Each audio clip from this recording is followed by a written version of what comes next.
하나님을 사랑하는 마음으로 이 시간에 하나님 앞에서 신령과 진정으로 감사와 찬송과 영광을 하나님께 올려드리는 저와 여러분 모두에게 하나님의 한없는 은혜와 축복이 가득히 넘쳐나시기를 주 예수 그리스도 이름으로 간절히 축원합니다. 아멘.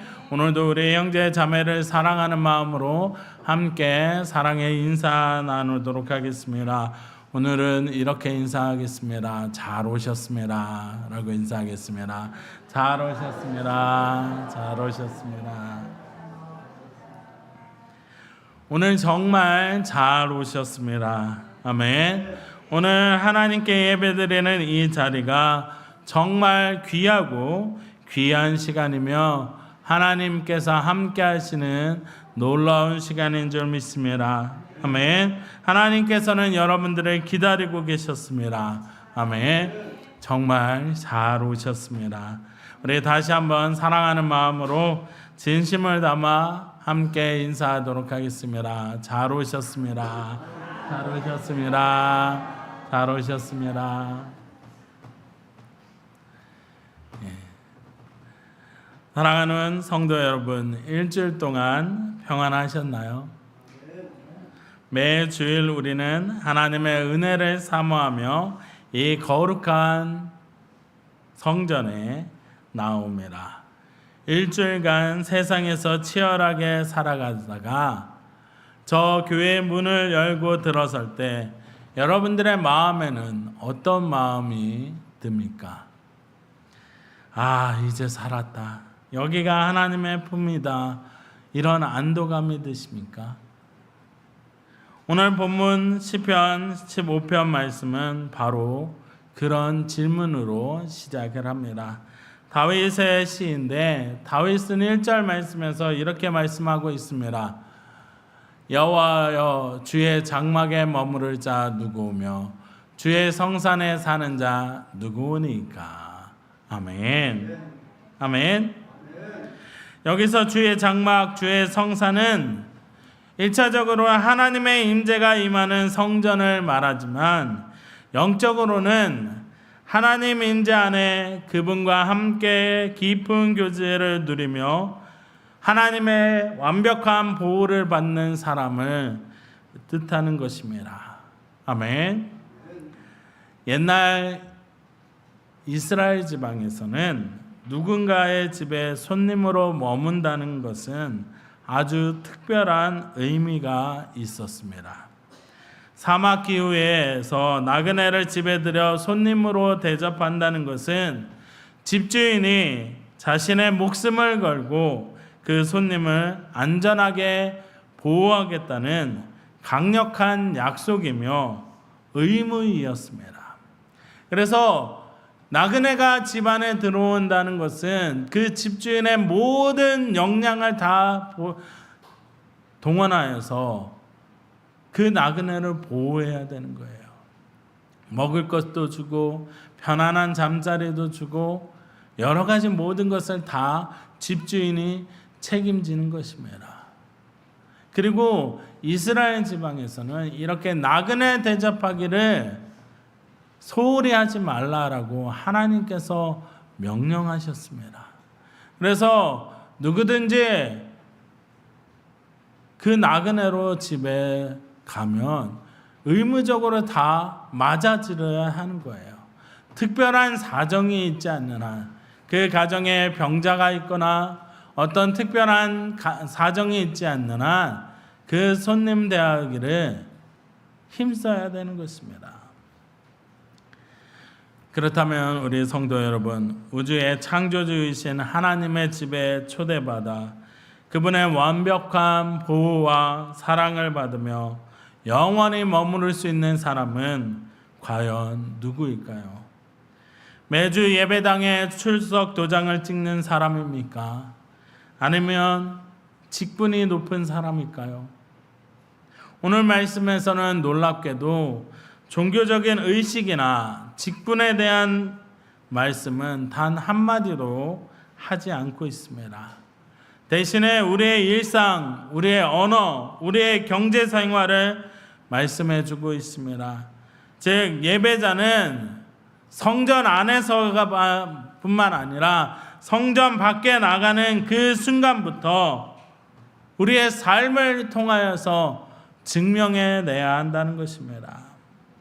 오늘 이 시간, 오늘 말씀을 통해 하나님이 찾으시는 진짜 예배자의 삶이 무엇인지를 우리 다시 한번 깨닫는 주의 자녀가 되시기를 주 예수 그리스도의 이름으로 간절히 축원합니다. 첫 번째로는 내면의 언어가 일치하는 삶을 사는 사람입니다. 오늘 말씀 2절 3절 말씀에서 보니까 정직하게 행하며 공의를 실천하며 그의 마음의 진실을 말하며 그의 혀로 남을 허물하지 아니하고 그의 이웃에게 악을 행하지 아니하며 그의 이웃을 비방하지 아니하며. 아멘. 하나님의 성산에 머무는 자의 첫 번째 특징은 정직한 내면과 절제된 언어를 가진 사람입니다. 아멘. 오늘 말씀에서는 그의 마음에 진실을 말한다고 말씀합니다. 우리는 겉으로는 얼마든지 거룩한 척, 착한 척 할 수가 있습니다. 그렇죠? 교회 안에서는 세상 다정한 성도지만 집에 돌아가는 차 안에서는 짜증을 내고 아무도 보지 않는 골방에서는 추악한 생각을 품을 수 있는 것이 우리 인간의 모습입니다. 그러나 하나님은 우리의 마음의 중심을 보십니다. 아멘. 겉과 속이 같은 사람, 하나님 앞에 홀로 서 있을 때도 정직한 사람을 하나님께서 찾으시는 것입니다. 아멘. 정직함은 반드시 혀, 즉 언어로 드러나게 됩니다. 3절 말씀에서 보니까 그의 혀로 남을 허물하지 아니하고 라고 말씀하고 있습니다. 여기서 허물하다라는 이 단어는 히브리어로 라갈이라는 단어인데 발로 짓밟다, 정탐하다라는 뜻에서 유래했습니다. 즉 남의 약점을 캐내어 뒤에서 씹고 소문을 퍼뜨려 그 사람의 인격을 짓밟는 뒷담화, 비방 이런 것을 의미하는 것입니다. 아멘. 소크라테스라는 사람 여러분들 잘 아실 것입니다. 소크라테스 고대 그리스의 철학자였습니다. 소크라테스에게 어떤 사람이 찾아와서 다급하게 말했습니다. 이보게, 자네 친구에 대해서 방금 놀라운 이야기를 들었는데 말이야. 그러자 소크라테스가 그 사람에게 말을 끊으며 말했습니다. 잠깐만, 그 이야기를 내게 하기 전에 세 가지를 먼저 확인해야 되겠네. 그 사람의 어리증전하자 소크라테스가 물었습니다. 첫 번째로, 그것이 진실인가? 자네가 하라는 그 말이 확실한 사실인가? 이것입니다. 그러자 그 사람은 아니요, 저도 그냥 길에서 들은 이야기입니다. 그럼 두 번째, 선함, 그 이야기가 내 친구에 대한 좋은 이야기인가? 그러자 그 사람이 대답합니다. 아니요, 오히려 그 반대입니다.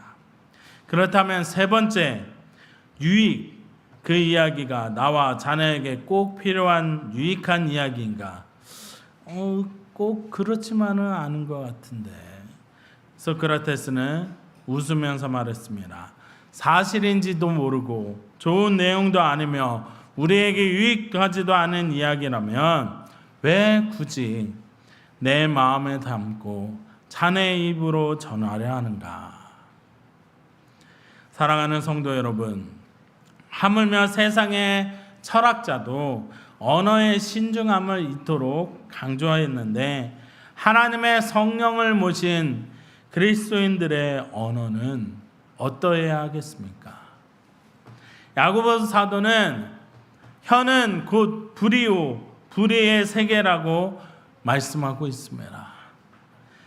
우리가 교회에서 아무리 뜨겁게 찬양하고 통곡하고 기도할지라도 성전 문을 나가자마자 남을 헐뜯고 비방하고 상처 주는 말을 쏟아낸다면 그런 사람은 하나님의 장막에 머물 수가 없는 것입니다. 아멘. 오늘 우리 모두가 내 마음의 진실이 나의 깨끗한 언어로 증명되는 귀한 주의 자녀가 되시기를 주 예수 그리스도 이름으로 간절히 축원합니다. 우리의 모습을 돌아보아야 됩니다. 우리가 정말 나의 말과 혀로 남을 비방하거나 헐뜯지는 않았는가? 거룩한 척은 다 하면서 우리의 입술엔 비방과 정죄와 욕이 가득하지는 않았는가? 우리의 모습을 돌아보며 우리가 다시 한번 주 앞에 거룩한 주의 자녀로 나아가는 저와 여러분 모두가 되기를 주 예수 그리스도 이름으로 간절히 축원합니다.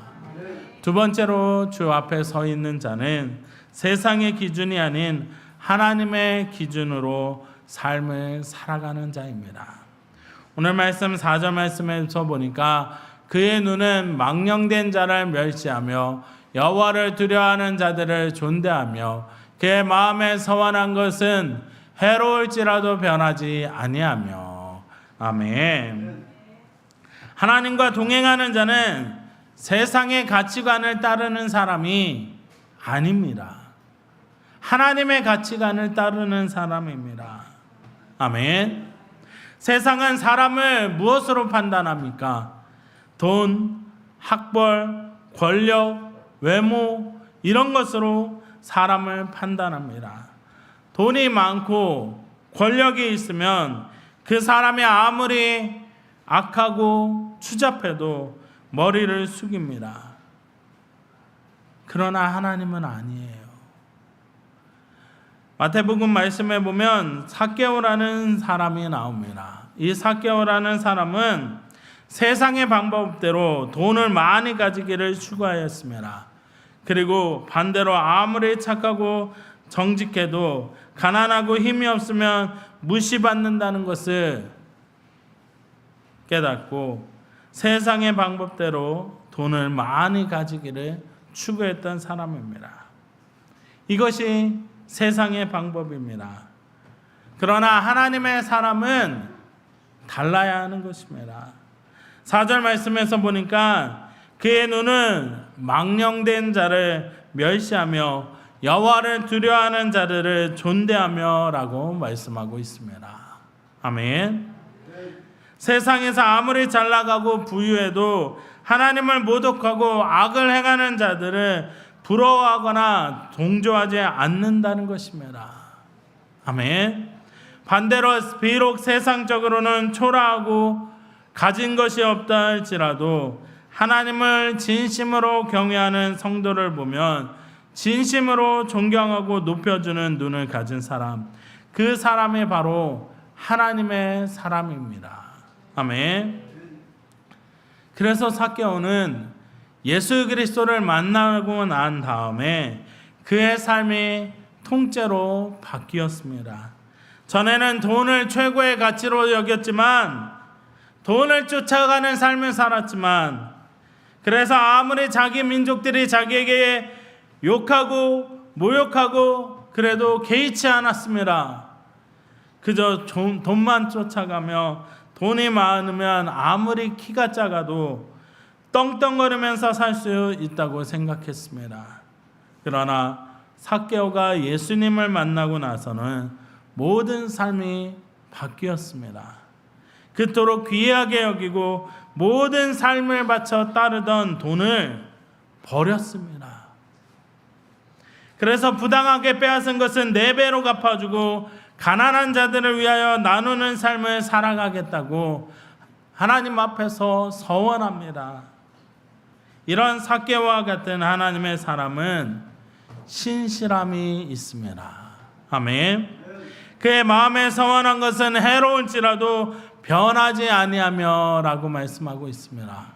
얼마나 아깝겠어요. 평생을 투자해서 모은 것인데 삭개오는 그 모든 것을 다 버립니다. 4배로 갚아주고 가난한 자들을 위해서 자신의 재산의 절반을 하나님 앞에 드리겠다고 서원하고 그대로 행하는 것입니다. 자기에게 손해가 있을지라도 변하지 않는 것입니다. 우리는 조금만 손해가 올 것 같으면 약속을 뒤집기 바쁩니다.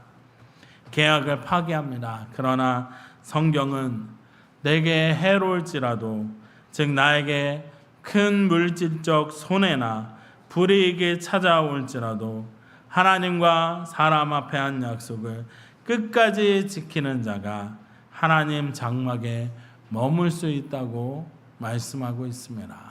아멘. 오늘 우리는 신실한 주의 자녀가 되어야 될 줄 믿습니다. 하나님의 방법을 따라서 살아가는 주의 자녀가 되어야 될 줄 믿습니다. 세상의 방법이 아니라 하나님의 방법을 따라 살아가는 것입니다. 아멘.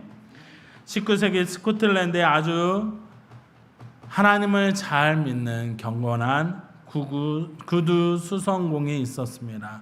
구두를 고치는 사람이죠. 어느 날 한 부유한 신사가 찾아와 아주 귀한 가죽을 맡기며 최고급 구두를 주문했습니다. 그리고 가격과 날짜를 엄격히 약속했습니다.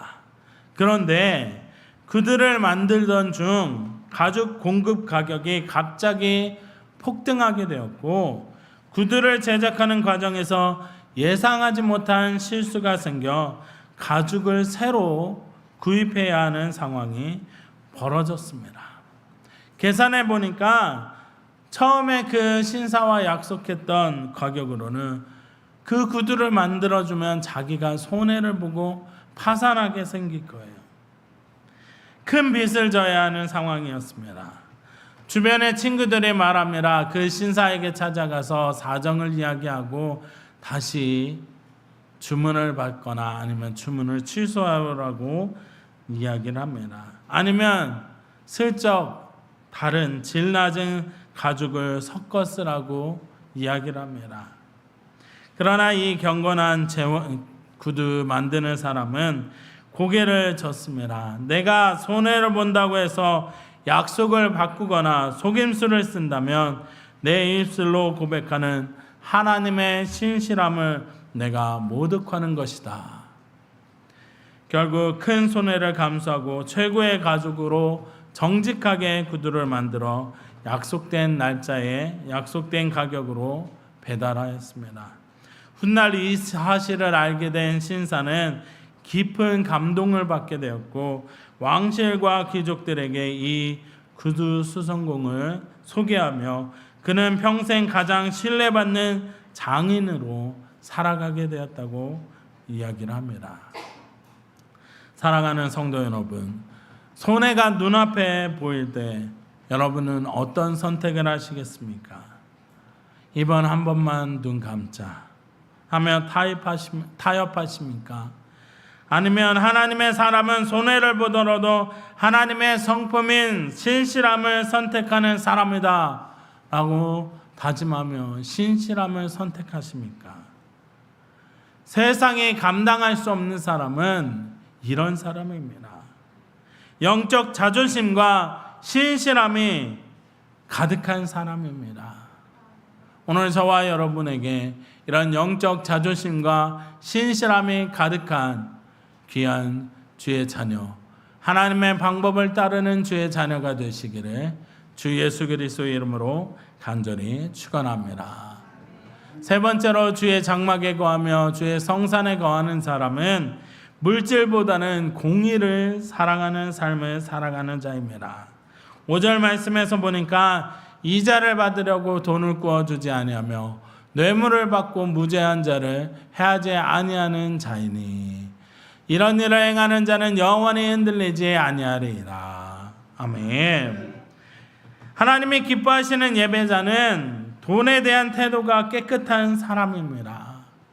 오늘 말씀 5절 말씀은 우리의 신앙이 가장 적나라하게 드러나는 영적인 영역인 물질에 대해서 말씀해 주십니다. 이자를 받으라고 돈을 구워주지 아니하며, 이 말씀은 정상적인 금융 거래를 금지하는 것이 아니라 구약의 율법을 배경으로 하는 말씀인데, 당시 공동체 안에서 너무 가난해서 당장 먹을 양식이 없는 형제에게 돈이나 곡식을 구워주면서 그의 궁핍함을 이용해 이자를 뜯어내는 고리대금업자, 이런 사람들을 금지하는 것입니다. 즉 타인의 불행을 나의 기회로 삼아 부를 축적하지 말라는 뜻입니다. 아멘. 또한 뇌물을 받고 무죄한 자를 해하지 아니하는 자라고 말씀하고 있습니다. 돈 때문에 정의를 굽히지 않고 돈 때문에 이웃을 억울하게 만들지 않는 청렴함이 그것입니다. 결국 예수님께서 말씀하셨듯이 인간은 하나님과 재물을 겸하여 섬길 수가 없는 것입니다. 돈이 우상이 된 사람은 절대로 하나님의 장막에 거할 수가 없습니다. 반대로 돈보다 하나님의 공의와 이웃 사랑을 더 소중히 여기는 사람이 진짜 하나님의 장막에 거할 수 있는 사람입니다. 감리교회 창시자인 존 웨슬레라는 사람이 있습니다. 존 웨슬레 목사님은 엄청난 책을 기록한 저자이기도 합니다. 그래서 존 웨슬레 목사님의 그 책은 또한 엄청난 인기를 얻어서 굉장히 큰 돈의 인세를 받는 그런 수입이 있었습니다. 지금으로 치면 수백억 원의 자산가가 될 수 있는 기회가 있었습니다. 그러나 그는 평생 철저한 물질의 원칙을 가지고 살았습니다. 성도들에게 그 목사님은 항상 설교했습니다. 할 수 있는 한 모든 것을 버십시오. 할 수 있는 한 모든 것을 아끼십시오. 그리고 할 수 있는 한 모든 것을 주십시오. 웨슬리 목사님은 1년에 30파운드를 벌 때 28파운드를 생활비로 쓰고 2파운드를 구제하였습니다. 어려운 이웃을 위하여 나누어 주었습니다. 시간이 흘러 그의 수입은 1년에 120파운드가 되었는데도 그 목사님은 여전히 28파운드만 생활비로 쓰고 나머지는 다 구제하는 데 사용하였습니다. 목사님이 세상을 떠났을 때 그의 통장에는 한 푼도 남아있지 않았다고 합니다. 그러나 그의 장례식장에는 그에게 도움을 받았던 수많은 가난한 이들이 찾아와 눈물을 흘렸다고 합니다. 웨슬리 목사님은 돈을 다스리는 사람이었지 돈의 노예가 아니었습니다. 오늘날 온 세상에 돈 하며 물질 만능주의에 빠져 있습니다. 수단과 방법을 가리지 말고 남을 밟아서라도 부자가 되려는 이 세상 속에서 나는 돈보다 하나님의 공의를 택하겠다. 이런 믿음의 사람, 영적 자존심이 있는 주의 자녀가 되시기를 주의 이름으로 간절히 축원합니다. 나는 내 이익보다 이웃의 아픔을 먼저 돌보겠다. 나는 돈보다 하나님의 방법을 따르겠다. 이런 성도님들이 되시기를 주의 이름으로 간절히 축원합니다. 물질이 주인이 아니라 하나님이 우리의 삶의 주인이 되는 귀한 주의 자녀가 되시기를 주의 이름으로 간절히 축원합니다. 오늘 5절 말씀 마지막에 오늘 말씀의 전체를 정리하고 있습니다. 이런 일을 행하는 자는 영원히 흔들리지 아니하리이다. 아멘. 세상은 늘 요동칩니다. 경기 불황이 찾아오고 질병이 찾아오고 인간관계가 깨어지고 여러 가지 문제로 요동치고 흔들리고 있습니다. 돈을 의지했던 사람은 하루아침에 돈이 없어질 때도 있습니다. 사람을 의지했던 사람은 사람이 떠날 때 흔들리게 됩니다. 그러나 오늘 말씀에 기록된 대로 삶의 예배를 드리는 자, 정직하게 행하고 우리의 말을 조심하며 손해가 와도 신실함을 지키고 물질보다 하나님을 사랑하는 자 영원히 흔들리지 않을 줄 믿습니다. 아멘. 왜냐하면 그가 봐도 온 우주의 주인이신 하나님의 장막 안에, 성산 안에 머물고 있기 때문입니다. 하나님이 그를 붙들고 있기 때문입니다. 사랑하는 우리 송탄명성교회 성도 여러분, 우리의 진짜 예배는 이제 잠시 후 교회 문 밖을 나가면서부터 시작이 됩니다.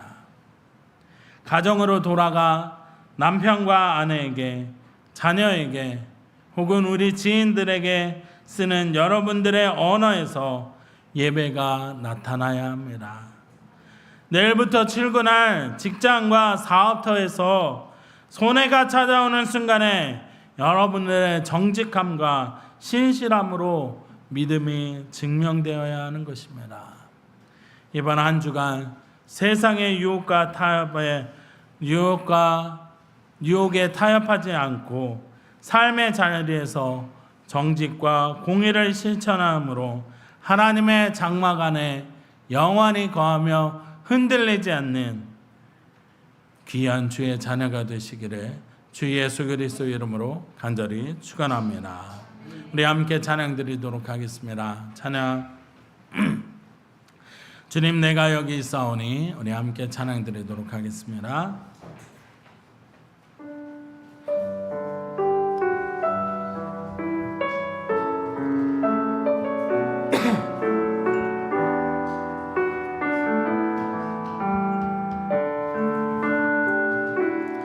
주님 내가 여기 있사오니 나를 보내소서.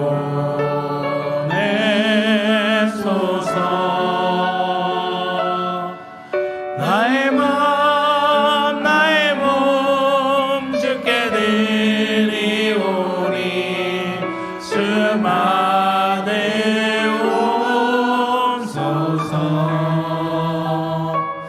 주님 내가 여기 있사오니 나를 써주소서.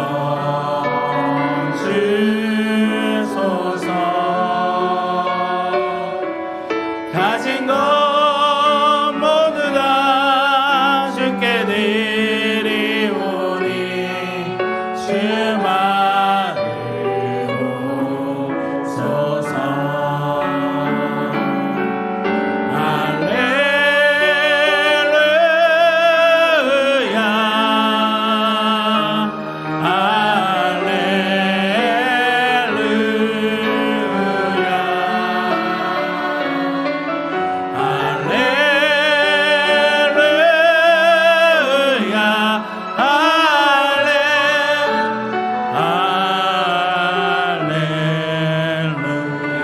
지금 이 시간 우리 함께 주님의 말씀을 기억하며 함께 기도하도록 하겠습니다. 하나님, 내가 주일날 교회 안에서만 그리스도인이 아니었는지 회개하며 나의 가정이, 나의 직장이, 나의 일상이 진짜 예배의 처소가 되게 하여 주옵소서. 내 입술에 파수꾼을 세워주사 남을 비방하지 않게 하시고 내 마음에 정직을 주사 손해가 올지라도 신실하게 약속을 지키는 주의 자녀가 되게 하여 주시고 돈의 노예가 되지 않고 하나님을 따르는 주의 자녀가 될 수 있도록 우리 함께 기도하도록 하겠습니다. 주여 하나님, 주의 장막에 거하며 주의 성산에 거하는 주의 자녀가 되게 하여 주시옵소서. 우리의 입술이 남을 비방하지 아니하고 공평과 정의를 행하며 하나님, 세상의 방법이 아니라 하나님의 방법을 따르며 하나님 분만에 거하는 주의 자녀가 되게 하여 주시옵소서. 손해가 올지라도 하나님의 방법대로 신실하게 행하는 주의 자녀가 되게 하여 주시옵소서. 이 세상에서 나의 삶의 예배가 하나님의 영광으로 나타나게 하여 주시옵소서. 하나님, 홀로 영광 받아 주시고 함께하여 주시옵소서. 주의 손으로 주시옵소서. 할렐루야. 할렐루야. 할렐루야.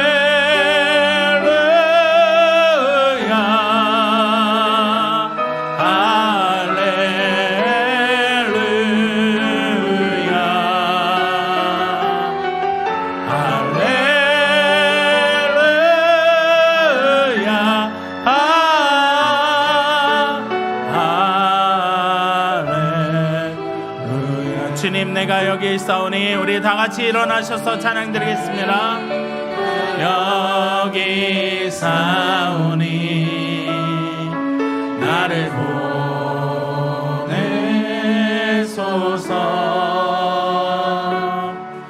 나의 마음 나의 몸 주께 드리오니 주 받으옵소서.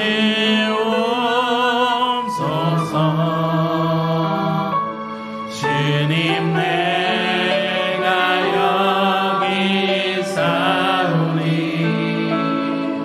나를 써주소서. 가진 것 모두 다 주께 드리오니 주 받으옵소서. 할렐루야.